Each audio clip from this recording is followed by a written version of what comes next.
السلام علیکم ناظرین، میں ہوں سمیع ابراہیم اور ہفتے کی شام ہے۔ اپنی اس ویڈیو میں آپ کو جو مسلم لیگ نون کا اجلاس ہے اس کی اندرونی کہانی بیان کروں گا کہ آج کیا موضوعات تھے، کیا بات ہوئی، اور پھر اس کے حوالے سے آن ریکارڈ گفتگو بھی ہوئی ہے جو رانا تنویر صاحب مسلم لیگ نون کے بہت پرانے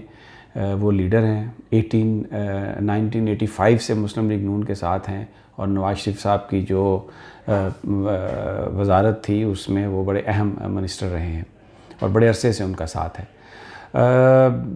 سب سے پہلے تو میں یہ آپ کو بتا دوں کہ مسلم لیگ نون کے پچھلے جو 6-7 دن ہیں اس میں روزانہ اجلاس ہوا ہے، کبھی مشاورتی بورڈ کا، کبھی کور گروپ کا، کبھی پارلیمانی بورڈ کا، پھر سینٹرل ایگزیکٹو کمیٹی کا، اور ہر اجلاس کے بعد یہ فیصلہ ہوا کہ فیصلہ اگلے اجلاس میں کیا جائے گا۔ اور آج کا جو اجلاس تھا اس میں جناب شہباز شریف صاحب نے جو نواز شریف صاحب نے ان کو جو خط لکھا تھا اس کے کچھ حصے پڑھ کے بھی سنائے، اور آج اجلاس میں جو مجلس عاملہ یا جو مشاورتی بورڈ تھا اس میں اکثریت کی یہ رائے تھی کہ بالکل جو مولانا صاحب کا احتجاج ہے، جو مولانا صاحب کا دھرنا ہے، اس میں پارٹی کو شرکت نہیں کرنی چاہیے، پارٹی اس حوالے سے افورڈ نہیں کر سکتی۔ شہباز شریف صاحب نے کھل کر اس احتجاج کی، اس دھرنے کی مخالفت کی۔ انہوں نے کہا کہ ایک تو یہ بات ہے کہ میں خود بہت بیمار ہوں اور میں کسی قیمت پر بھی اس دھرنے میں شریک نہیں ہو سکتا، اور دوسری بات یہ ہے کہ میں سمجھتا ہوں کہ سیاسی طور پر بھی ہمیں اس دھرنے میں شریک نہیں ہونا چاہیے، اور اس حوالے سے انہوں نے اس بات کی پھر پیشکش کی کہ پارٹی جو ہے اگر وہ چاہے تو کسی اور کو اپنا قائم مقام صدر بنا لے۔ اس سے پہلے بھی 2-3 دفعہ وہ یہ بات کہہ چکے ہیں۔ ایک بات تو آج طے ہو گئی کہ مولانا فضل الرحمان کے اس دھرنے میں اگر انہوں نے کیا تو نون لیگ کی طرف سے جناب شہباز شریف صاحب شریک نہیں ہوں گے۔ اب میں آپ کو 2-3 وہ باتیں بتاتا ہوں جو مسلم لیگ نون کے قائدین نے آن ریکارڈ کہی ہیں۔ یہ میں ان سائڈ جو مزید کہانی ہے وہ میں بعد میں آپ کو بتاتا ہوں۔ رانا تنویر صاحب کا میں نے ذکر کیا، بہت ہی اہم وہ لیڈر ہیں مسلم لیگ نون کے۔ انہوں نے یہ بات آن ریکارڈ کہی ہے آج کہ جو مولانا صاحب دھرنے کی بات کرتے ہیں، یہ دھرنا کوئی اپوزیشن کا اجتماعی فیصلہ نہیں تھا، نہ ہی اس حوالے سے کبھی کوئی اتفاق رائے ہوا تھا۔ یہ مولانا صاحب نے خود اپنے طور پر بات کہی، اور مسلم لیگ نون جو ہے وہ اس وقت اس بات پر غور کر رہی ہے کہ جناب مولانا فضل الرحمان صاحب کا جو آزادی مارچ ہے، ان کا جو احتجاج ہے، اس میں شرکت کی جائے، اس کے حوالے سے کیا پالیسی ہونی چاہیے۔ جہاں تک دھرنے کی بات ہے وہ تو قطعی طور پر وہ اپوزیشن اس پہ متفق نہیں تھی، اس لیے آج انہوں نے مسلم لیگ نون نے، رانا تنویر صاحب نے اس بات کو رول آؤٹ ہی کر دیا ہے کہ مولانا فضل الرحمان کے دھرنے میں مسلم لیگ نواز شریک ہوگی۔ اب ایک پچھلے 4-5 دنوں سے بڑی ایک بات جو ہے وہ ہوئی ہے، کل سے خاص طور پر پریس کانفرنسز جو ہوئیں اس میں کیپٹن صفدر صاحب جو داماد ہیں نواز شریف صاحب کے، مریم نواز صاحبہ کے شوہر ہیں، بہت عرصہ ان کے تعلقات بڑے سٹرین رہے، لیکن اب کیونکہ اس وقت نواز شریف صاحب بھی جیل میں ہیں، مریم صاحبہ بھی پرابلم کا شکار ہیں، وہ بھی جیل میں ہیں، تو کیپٹن صفدر صاحب نے اپنا ایک رول بنایا۔ انہوں نے نواز شریف صاحب کا ایک خط مولانا فضل الرحمان کو دیا، پھر مولانا فضل الرحمان کا ایک پیغام نواز شریف کو پہنچایا، اور شہرت کمائی کہ وہ اس وقت کانفیڈنٹ ہیں جناب نواز شریف صاحب کے۔ انہوں نے یہ پریس کانفرنس کر کے کہا کہ مسلم لیگ نون کی پولیٹکس مستقبل کے حوالے سے کہ پارٹی نے کیا کرنا ہے، ایک خط ہے جو نواز شریف صاحب نے لکھا ہے، اور وہ خط حسین نواز صاحب کے پاس پہنچا دیا گیا ہے، اور حسین نواز صاحب مستقبل کی جو پولیٹکس ہے نون لیگ کی، نواز شریف صاحب کی ہدایات کی روشنی میں وہ مولانا فضل الرحمان سے بھی رابطے میں رہیں گے اور اپنی جماعت سے بھی۔ آج رانا تنویر صاحب نے یہ کہا کہ مسلم لیگ کو صرف ایک ہی خط کا پتہ ہے، جو خط نواز شریف صاحب نے لکھا جناب شہباز شریف صاحب کو، اور شہباز شریف صاحب جو پارٹی کے صدر ہیں انہوں نے پارٹی کے اجلاس میں اس خط کو اکنالج بھی کیا، اس کے کچھ مندرجات بھی پڑھے، اور اس حوالے سے ہم نے گفتگو بھی کی۔ یہ جو کیپٹن صفدر صاحب جس خط کی بات کر رہے ہیں کہ جی حسین نواز کو دے دیا گیا، اس کا مسلم لیگ نون سے نہ تو کوئی ابھی تک تعلق ہے اور نہ ہی مسلم لیگ نون جو ایک پارٹی ہے اس کو یہ بتایا گیا ہے کہ خط کوئی اس طرح کا لکھا گیا ہے۔ تو یہ ایک بہت بڑا سوالیہ نشان ہے جو آج مسلم لیگ نے، یہ ان کی قیادت نے، ان کے بعض لیڈرز نے اس کو کیا ہے کہ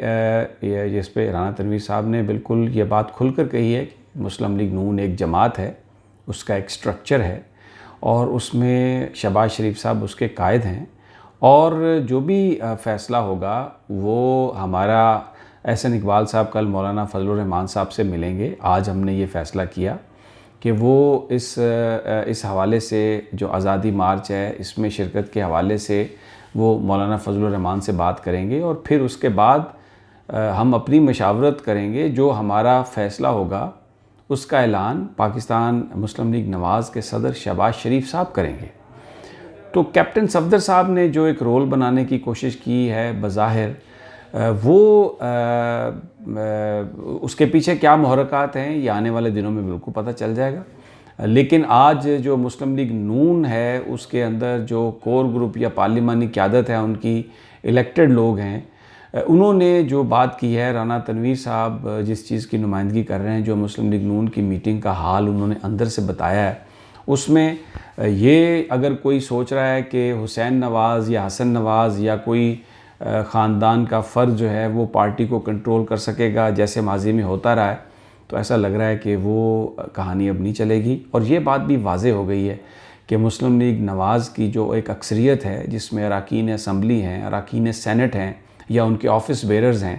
وہ یہ کہتے ہیں کہ اسٹیبلشمنٹ کے ساتھ جو کنفرنٹیشن کی پالیسی ہے اس کو ریوزٹ کرنا چاہیے۔ اور شہباز شریف صاحب تو اس حد تک چلے گئے ہیں کہ انہوں نے بالکل یہ واضح کر دیا ہے کہ وہ اس احتجاج میں بھی شریک نہیں ہوں گے، اور جن مسلم لیگی لوگوں سے میری بات ہوئی ہے ان کا یہ کہنا ہے کہ جو مقدمات ہیں اس وقت جو صورتحال ہے اس میں شہباز شریف صاحب کے اوپر جو مقدمات ہیں، جس میں حکومت نیب ان کی بیل کو کینسل کروانے کے لیے سپریم کورٹ میں گئی ہوئی ہے، اس کی سماعت بھی اگلے 3-4 دنوں میں ہونے والی ہے، تو اور وہ مقدمے بڑے سخت ہیں۔ تو شہباز شریف صاحب ایک تو ان کو وہ طبیعت بھی ان کی خراب ہے، دوسرا وہ نہایت سنجیدگی سے یہ میسج دینے کی کوشش کر رہے ہیں اسٹیبلشمنٹ کو، اور اپنی اس بیل کو وہ بچانا چاہتے ہیں کہ وہ کینسل نہ ہو۔ اگر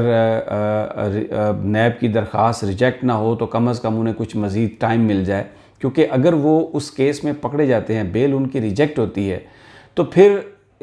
بڑے کڑے اس کے لیے بینچ مارک بنائے ہیں سپریم کورٹ نے کہ اگر بیل دوبارہ ہو سکے گی تو ان کو یہ نظر آ رہا ہے کہ ان کا جو بہت سارا ٹائم ہے پھر وہ جیل میں گزرے گا۔ نواز شریف صاحب کی صورتحال ذرا مختلف ہے۔ ایونز فیلڈ میں ان کی ضمانت ہو چکی ہے، اور اگر یہ جو العزیزیہ ریفرنس ہے اگر یہ واپس جاتا ہے تو پھر ویڈیو سکینڈل کی وجہ سے ریمانڈ ہوتا ہے تو وہ سیٹیسائیڈ ہو جائے گی۔ پھر جو اصل کیس ہے جو اب نواز شریف پر ہوا ہے وہ چودھری شوگر مل کا ہے، وہ منی لانڈرنگ کا کیس ہے، اور جو قانون کو سمجھنے والے لوگ ہیں وہ یہ کہہ رہے ہیں کہ یہ حدیبیہ کیس کی بھی ماں ہے۔ حدیبیہ کیس کیونکہ سپریم کورٹ نے بند کر دیا تھا، جسٹس قاضی فائز عیسیٰ کی سربراہی میں جو بینچ تھا اس نے جو نیب کی درخواست گئی تھی حدیبیہ کو دوبارہ کھولنے کی، وہ اس کو بند کر دیا تھا، اس لیے ان کی پوزیشن بڑی کمفرٹیبل ہے۔ اب یہ جو ساری صورتحال ہے اس میں مسلم لیگ نون کے اندر کے جو معاملات ہیں وہ کھل کر سامنے آ گئے ہیں۔ یہ جماعت ٹوٹ پھوٹ کا شکار ہو چکی ہے۔ شہباز شریف صاحب نواز شریف صاحب کی مخالفت نہیں کریں گے اس طرح سے کہ کوئی جماعت کا دھڑا بنانے کی کوشش نہیں کریں گے، لیکن وہ اس موقع پر، اس ایشو پر، اس احتجاجی سیاست پر، اس کنفرنٹیشن پر وہ مکمل طور پر خاموشی اختیار کریں گے اور بالکل کنارہ کشی کریں گے سیاست سے۔ دوسری جانب پاکستان پیپلز پارٹی نے بھی یہی فیصلہ کیا ہے کہ وہ مولانا کے دھرنے میں بالکل شریک نہیں ہوں گے۔ وہ اگر شریک ہوں گے تو اس فریڈم، وہ مارچ جو وہ کر رہے ہیں اس مارچ میں وہ شریک ہو سکتے ہیں، لیکن اب جو صورتحال بنی ہے اس میں بہت ہی جو قریبی ذرائع ہمارے یہ بتا رہے ہیں کہ اب اس ساری صورتحال کے تناظر میں اس بات کا بہت قوی امکان ہے، جو میں اپنی پچھلی ویڈیو میں بھی آپ سے بات کر چکا ہوں، کہ مولانا دھرنے کی جو تاریخ ہے اس کو تبدیل کر سکتے ہیں، دھرنے کو مؤخر کر سکتے ہیں. یہ صرف ایک جلوس رہ جائے گا، آئیں گے جلسہ جلوس کریں گے اور واپس چلے جائیں گے. تو یہ جو صورتحال ہے اگلے 8-10 دنوں میں جو صورتحال ہے اس میں دھرنے کی بجائے جو ان جماعتوں کا جو اندرونی خلفشار ہے، ان کی جو اندرونی پالیٹکس ہے، جو جھگڑے ہیں، وہ بالکل سامنے آ جائیں گے اور دھرنا جو ہے وہ بیک برنر پر چلا جائے گا. تو جیسے جیسے مزید انفارمیشن آئے گی ہم آپ کو اس کے حوالے سے اب انفارمیشن میں دیتا رہوں گا. آپ یہ جو آپ آئیکن دیکھ رہے ہیں، یہ بیل آئیکن، اس کو کلک کریں، اس چینل کو سبسکرائب کریں تاکہ جیسے ہی میں نئی ویڈیو اپلوڈ کروں آپ کے پاس اس کی انفارمیشن آ جائے اور میں آپ کے ساتھ انفارمیشن انشاءاللہ شیئر کرتا رہوں گا. وہ جو ہے نا قاضی فائزی